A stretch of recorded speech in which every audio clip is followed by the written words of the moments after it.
Construction champions, it's your host, Ron Nussbaum, and we're here for another amazing episode of Construction Champions Podcast, where, as always, we're burning the house down.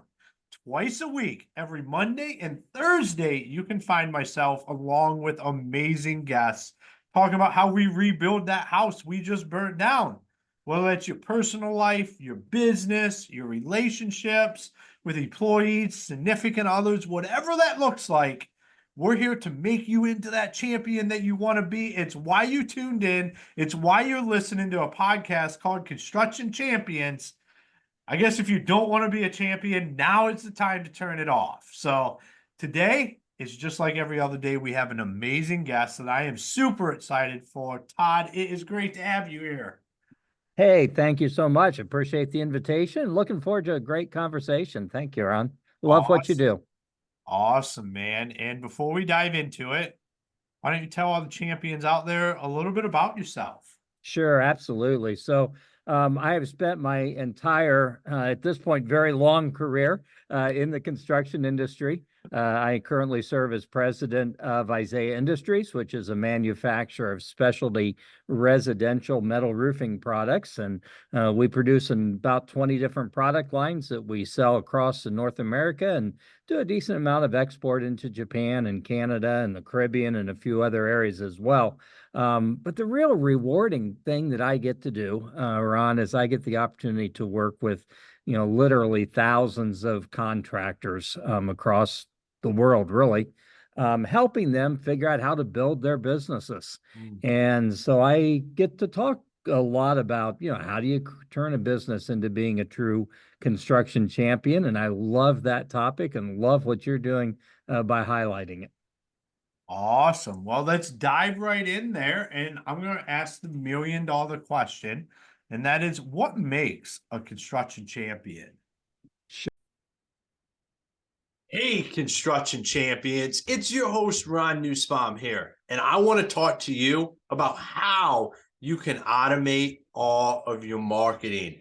We've had so many people on here talk about getting the systems in place. Well, we have partnered with Build 12 and Construction Champions podcast.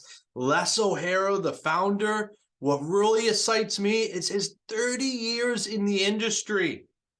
And now he's built a system to be able to nurture your leads and continue to utilize that. I personally use the system myself. Build 12 is absolutely amazing. There's a lot of value in there, and it's a way to start getting away from Angie's List and all of that kind of stuff and start actually creating your own leads every day and have a system for them.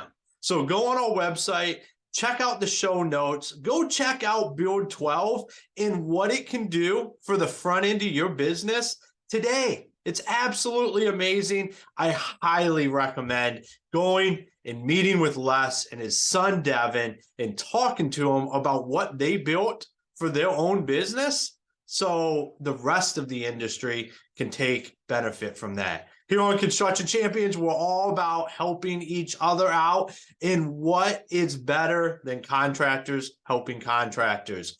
I say nothing. So let's go take this to the next level. Go check out Build 12. If you have any questions, feel free to reach out to me or Les or his son, Devin.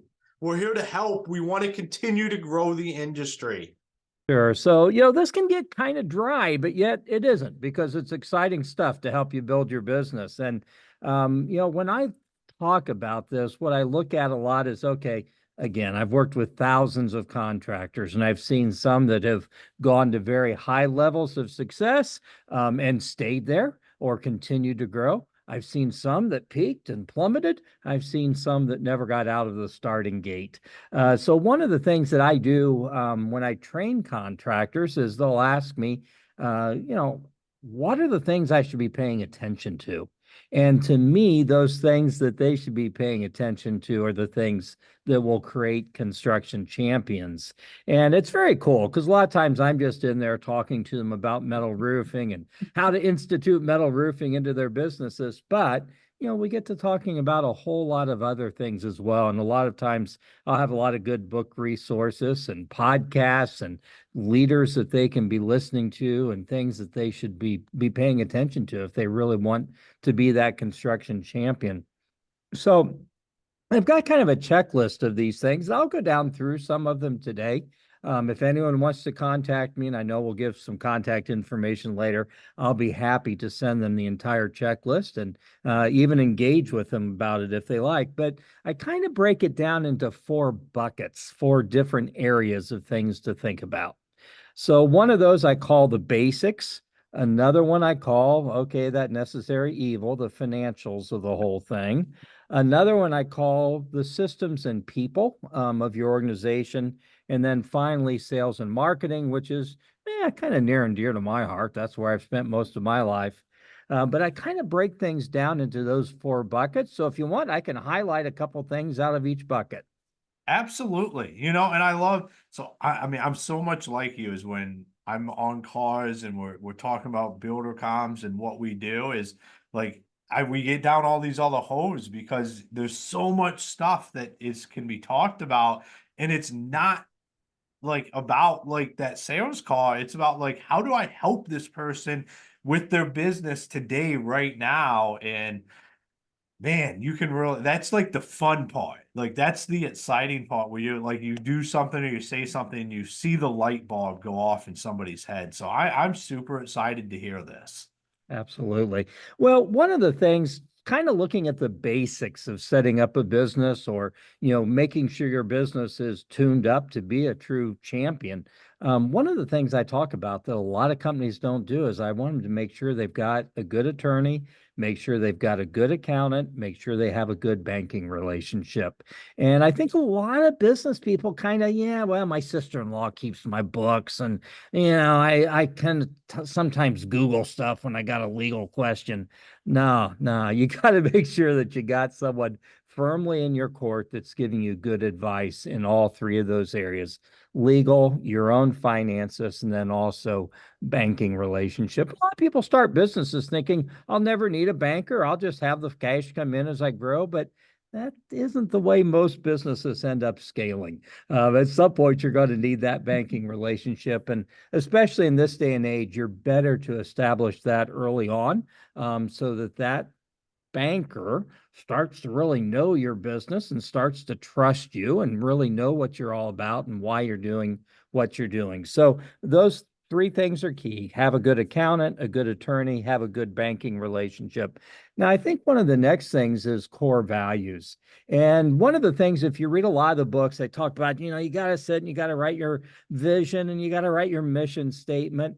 Well, kind of the trend I'm seeing, I don't know if you're seeing this, Ron, but the trend I'm seeing these days is, a mission statement really can be very fluid because a lot of times opportunities in this world that moves so rapidly, opportunities come quick. And sometimes mission has to change and it can be very fluid. And so all the thought leaders I hear out there today are saying, you got to get your core values down. Your mission maybe can be fluid, but it has to be fluid within the parameters of those core values you've set for your business. And so a lot of people say, well, I'm not quite sure how to do core values. Did I just go copy someone else's? No, no, no, no. You got to write them for yourself. And they're going to be things that are very important to you and to your key leadership at your team. But a couple ways to think about core values. One is I often think of them as the banks of a river. So I'm in my canoe going down a river. I can't go outside the banks, can I? And so think of those core values as the banks of your river. I can't stray outside my core values of my company. So when those opportunities come along that maybe you're going to say, hey, let's shift our mission a little bit. Okay, we'll consider it. Does it stay within our core values? Another thing I often think about on core values is think of them as a litmus test. So if you have to make decisions in your company, do we do this? Do we do that? Whatever those decisions might be, always use your core values as a litmus test and determine, okay, if we do this, is it still within our core values? Yep, it is. It all checks. It's all good. You're good to go, at least to the point of whether you want to make that decision or not. But on the other hand, if you're looking at a decision that clearly is outside the banks of your core values, then that's telling you, hey, we're off track at that point. So those are kind of a couple of the things I consider sort of basics, making sure you got those right relationships to guide your business, and then making sure also that you got the core values to guide your business. Yeah, no, that's so critical. The relationships with the attorney, the accountant, and the banker is something that we typically lack in the construction industry. And we Oftentimes. we look at it, we're very reactive with those relationships. We're not planning it out, having those relationships. And like, I'm a big believer in core values. I think everybody should have them personally, business wise, family wise. Like you said, these are the things that keep you within that river and not getting out of that canoe or that whatever, the boat, yacht, whatever you're taking down through there. It keeps you from getting off on it and heading out on some survivor track somewhere and completely leaving your ship captainless. And it's so important to have those. Absolutely love it. And so the next bucket I kind of talk about a lot of times is financial. And there's a few key things on that. One, it's very important to know your numbers. And those numbers are not just your monthly finances and your monthly reports that you're generating, that you have to generate monthly. This is not something you just do every year at tax time. You got to know what's happening in your business every month as you go. But you also know your numbers as far as your sales and your marketing, your lead generation. What is your closing ratio? What is your success rate with setting appointments out of the leads that you generate? And obviously, that can look a little different for every business, because some businesses require a whole lot more sales leads and sales activity than others. But you want to make sure you know all of those numbers and you use those numbers to help guide your business. Another thing I like to talk about with businesses is zero-based budgeting. And zero-based budgeting requires you to always think about the ROI, the return on investment of everything that you do. I see a lot of companies, and contractors in particular seem like they can be real prone to this, get themselves in trouble by chasing every new flashy app or every new flashy product or every new flashy piece of equipment or truck or whatever. You got to realize all that glitters does not make gold for you. So you want to make all those decisions very carefully and look at your ROI on everything before you decide to go down that path. And as someone told me early on when I was starting in business, in fact, it was my CPA that told me this. So I practice what I preach. They said, "Hey, cash is king, and there ain't no queen, Todd. So you always got to be watching your cash and watching your expenditures." And a lot of times we can get a little loosey goosey when we start thinking, I'm king of the world. I got all these great contracts out there and business coming in. I can afford anything. Well, it doesn't always stay that way. And we're kind of seeing that right now. I mean, a lot of contractors are starting to hurt. They're coming out of that period after COVID where they could sell anyone and everything, and there was so much demand for them. And now suddenly that isn't quite so much the case. So reality does come home at some point on those finances. Absolutely. For guys that are listening that's never heard of zero-based budgeting, how would you just simply break that down for them? Really simple. So when you set yourself a budget for the year, you start at zero. You don't spend a dime until you are certain that it's going to have the ROI that's going to make it worthwhile. And that really forces you each year to look at each and every expenditure and say, okay, do I want to do this? And, as you grow your business, you got history to go back on, and you're saying, well, I did it last year, and no, you're right. I didn't have any ROI from that. And so it forces you to look at everything anew each year, sometimes even each month on some of those things that you can make decisions on and say, I'm not getting payback from that. Now, marketing is a whole different piece. And that's why with marketing, I stress you got to look at trends and a little bit bigger pictures. I mean, one of the things that, I'll see contractors fall down this trap sometimes is they'll say, well, I've been doing this advertising for 2 weeks and it hasn't done a thing. And, everyone that's selling you the advertising is telling you got to go longer than that. And I don't necessarily think you got to go as long as they say you got to go. But sometimes you got to give things a chance also. So, yeah, just looking at everything from, hey, is it bringing me payback or not? Awesome. Right on the point, man. Right on the point. And then the next bucket I look at is kind of what I call people and systems. And I'll just kind of hit a couple of high spots in that. One is to, really build systems in your business. Look at the failures, the times that your business messes up. A lot of times we want to look at those and we want to point fingers. We want to say, yeah, that was Joe's fault. We want to find fault, but instead, change your mindset so that when your business does stub its toe, you start to look and say, well, what system broke down? You know, don't blame it on a person because chances are, yeah, maybe you can say it was because of what they did, but chances are they didn't have the right direction that told them what to do instead of what they did do. So you want to look at the systems in your business. And for folks who might be starting out in business, or even maybe at it for a while, a great book out there is called The E-Myth. There's even a book called The E-Myth for Contractors by a friend of mine by the name of Michael Gerber. And Michael's been at this a long time, but he gives some great advice on, how to build those systems in your business so that things happen the way they're supposed to happen. They don't happen because, yeah, Joe came through and did it right this time and he screwed up and sucked the next time. They happen the right way because that is the way you've designed them to work. Another thing I talk a lot about today is I'll hear a lot of folks my age, sometimes younger than I'm getting old, sometimes younger than me, and they don't like younger workers. And I hate to sound trite, but the reality is you got to embrace the younger workforce. If you're getting up there and a little gray haired or gray bearded yourself, you got to embrace that younger workforce because, as trite as it sounds, they are indeed the future. Another thing I would stress a little bit in your hiring practices is hire for cultural fit. I talked earlier about those core values. You don't want to hire someone that clearly can't operate within your core values. I don't care if they got the world's best experience at what you need them to do. You want to hire folks because they fit culturally. They got the smarts to do the job.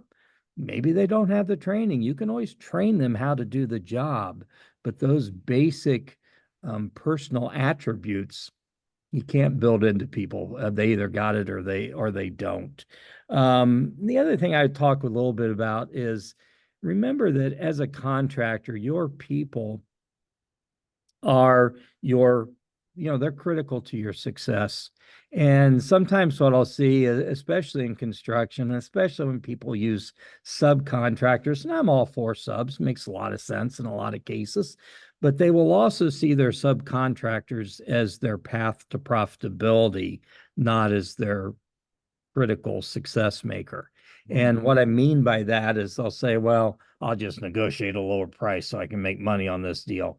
That doesn't create a good long-term relationship, unfortunately. So make sure that all of your team, whether they're 1099 or W-2 folks, make sure that all of them are being treated as what they are, critical to your success.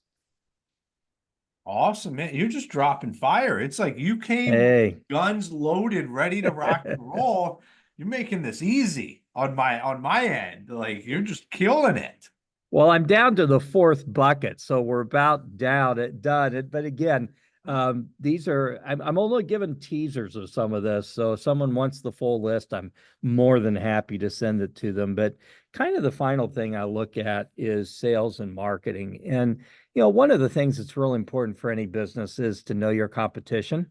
I think sometimes we don't do that. We just think I'm the best and I do the best, but we don't really know, is our competition, what are they up to? One of the things my dad told me in business was, don't ever get to the point of where you feel like you're holding your own, where you're treading water. And yeah, we're doing okay, we're holding your own. Because when you think you're holding your own, somebody else is going around you and somebody else is going to pass you up. So you want to make sure you keep good tabs on your competition and know what separates your company from your competition.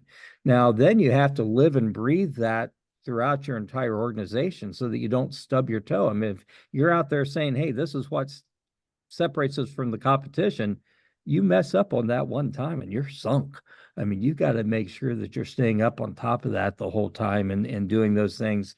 And obviously, everything you do from a sales and marketing standpoint has to be supported by your core values as well. Again, the banks of the river are going to tell you what you can and can't do from a sales and marketing standpoint. Another thing is make sure that when you choose to scale your business or grow your business, make sure you're doing it for profitability. I see a lot of people will start to scale their business and, oh, I'm going to buy 5 trucks this year or whatever. And it comes down to more of an ego thing.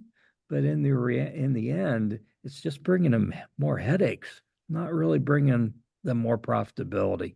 So make sure that if you grow your business, you're growing it for profitability. I think a final thing, a couple things I'll say real quick. One is make sure you've got a sales system. A lot of people just wing it in sales. And I think in particular, entrepreneurial types tend to do it that way. But again, as you grow your business and you scale it, what I'll hear a lot of times is a guy will say, I put on a salesperson and his closing ratio sucks compared to mine. It does. He'll never sell as well as you will as the owner of the company. I mean, he never will or she never will. But what you need to do is build a sales system and hold them accountable to it so that they do the best they possibly can at selling the way that you sell that has been successful for you. So make sure you've got a good, solid sales system in place and you're holding people accountable to follow it. Final thing is pay attention to your past customers.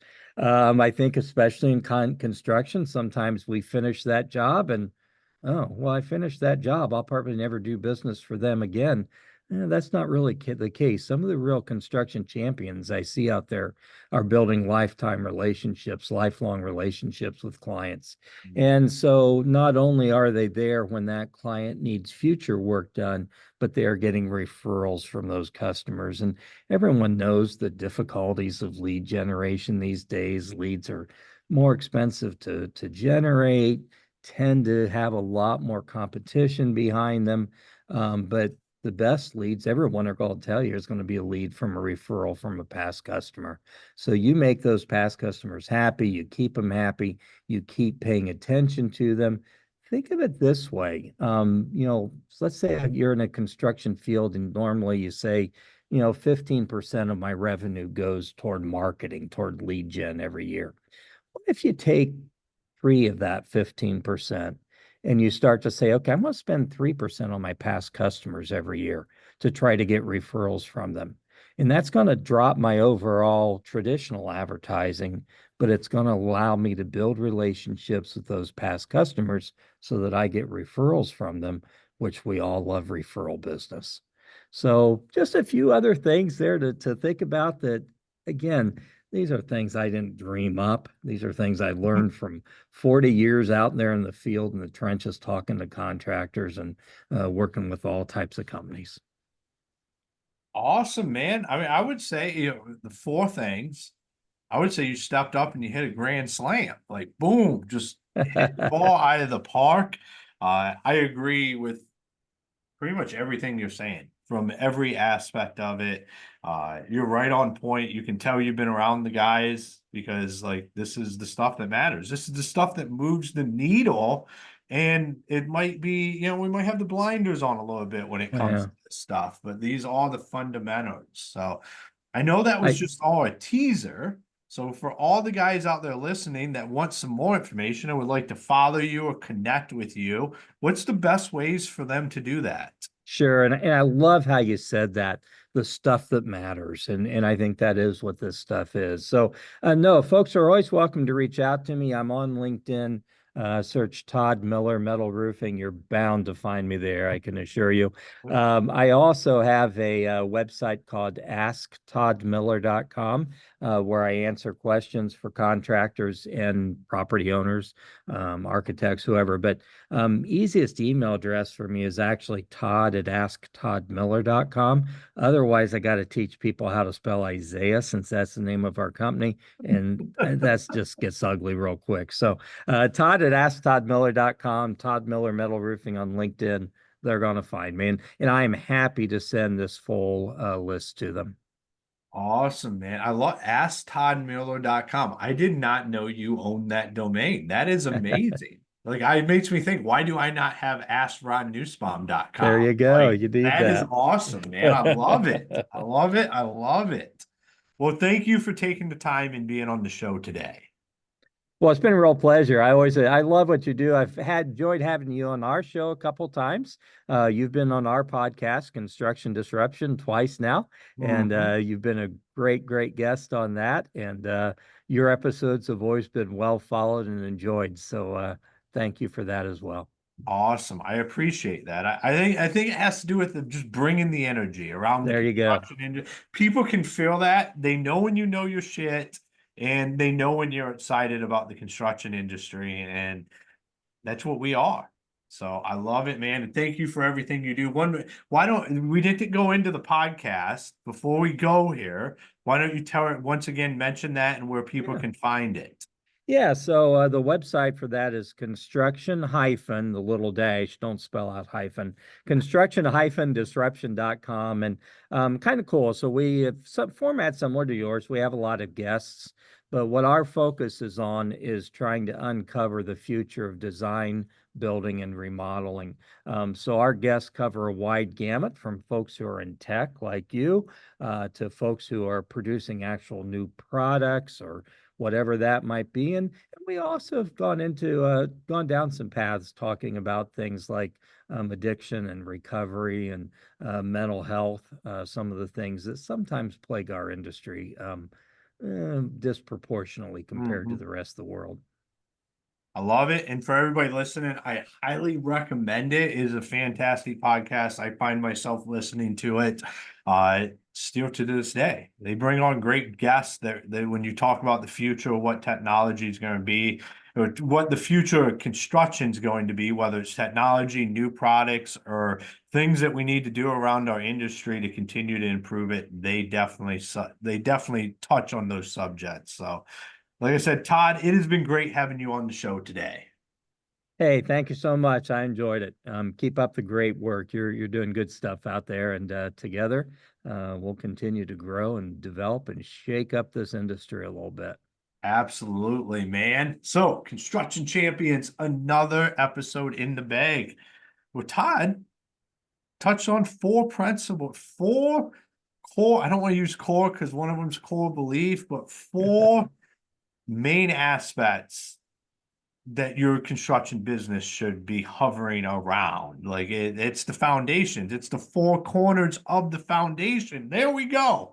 Maybe that's the best terminology there. These the four corners of that foundation that you can build a successful construction business off of. And they were just teasers. I know he's got a lot more. So for everybody listening, go to asktoddmiller.com and ask him a question or email him. Reach out to him. He's a wealth of knowledge, been in the industry for a long time. And I say that with all the respect in the world. I've been around for a minute now at this point in time. And you guys should reach out. Like, this is what we're here to do. He has a heart for improving the construction industry. That's why I was excited to do this episode. So, Construction Champions, make sure you go ask Todd Miller something. And make sure you check out all of our fantastic sponsors. And until next time, be the champion you were meant to be. Introducing BuilderComms, your all-in-one construction communication software. Say goodbye to communication mishaps that cause frustration among builders, contractors, and clients.